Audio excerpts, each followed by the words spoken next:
A significant persuasive factor that contributed to my belief in religion was my fear of death. Because of child indoctrination, I haven't quite had sufficient time to deal with this fear. What would you advise young people like myself, I'm 15, do in order to face this fear, assuming their child indoctrination, thus their sort of insufficient time to think about it? Right, well, fear of death, of course, can be very powerful, and bereavement, loss of loved ones as well. I suppose one thing to say is that if you fear something, then deriving consolation from a belief for which there's no evidence ought not to work. You could say something like, I derive great consolation when I fear death from my belief that there is life after death. But that doesn't make it true. Just because it's comforting, it doesn't make it true. There's no reason why something that's comforting has to be true. Steven Pinker puts the point rather well. If you're being chased by a lion, you may derive comfort from your unswerving faith that it's a rabbit, but actually it's a lion. And much as you might like to believe it's a rabbit, it isn't. So that's the rather callous answer to your question. The more sympathetic answer is, would an eternity spent alive really be that consoling? Especially if you fear, as many religionists do, that you might spend it in hell. But even if you think you're going to spend it in heaven, eternity, I mean, the first couple of 100 years might be all right, but 1,000, 1,000,000, 1,000,000,000, 1,000,000,000,000, a squillion. The universe is going to go on for a long time. I think that to the extent that I fear death, what I fear is eternity. And eternity is frightening only if you're going to be there. If, on the other hand, you're going to spend eternity under a general anesthetic, which is what we are going to, then isn't that the best possible way to spend this terrifying sentence of eternity, under a general anesthetic? So my answer is twofold. One, there's no point getting consolation from a falsehood because it's still false. Secondly, do you really get consolation from the thought that you might live forever? There in the middle, can you bring the microphone up? Thank you, Professor, for the talk. My question is regarding your opposition between evolution and a smart designer. So I'd like to ask you, why do you think that they are incompatible? That one thing cannot, so we cannot have the laws of physics guiding evolution, even if there's a God dictating them, creating them, and also because I believe that science.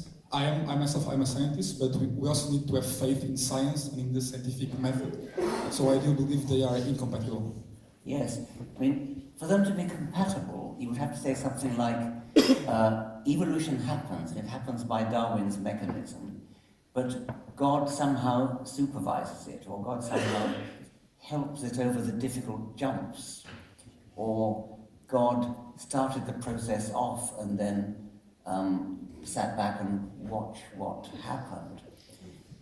The whole point about the Darwinian enterprise is that it provides a powerful explanation, the only one ever yet suggested, for the arising of complex improbability from simple and probable beginnings.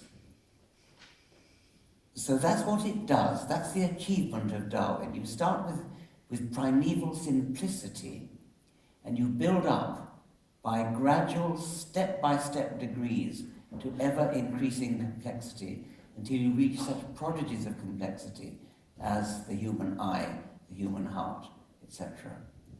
Well, that's an astonishing achievement. If you suddenly want to smuggle God in as somehow compatible with that, then you haven't left him anything to do. Because the whole job is being done by this simple physical mechanism. Peter Atkins, who I regard as one of the finest science writers of our time, wrote a book in which he imagined a lazy God. And he said, what's the bare minimum that the lazy God would have to do? And he starts off by saying, well, the lazy God could have started life off and then let evolution take over, and then he goes back through the origin of physics, the origin of the cosmos, and so on. And eventually concluded that the lazy God would end up having absolutely nothing to do, and therefore might as well just not exist. Well, that I think you probably have to accept. But then you might say, well, surely he could just exist as well, couldn't he? But why bother? I mean, why would you smuggle in something as complicated as a God, especially a God who is not only some kind of divine mathematician and physicist, but also listens to prayers from billions of people all simultaneously, decides whether to forgive their sins, decides whether to cure them of cancer or not. I mean, that's an awful lot of bandwidth. And such a complicated entity as that is exactly the kind of entity which the Darwinian enterprise exists to explain. So we have the explanation for complexity and the illusion of design.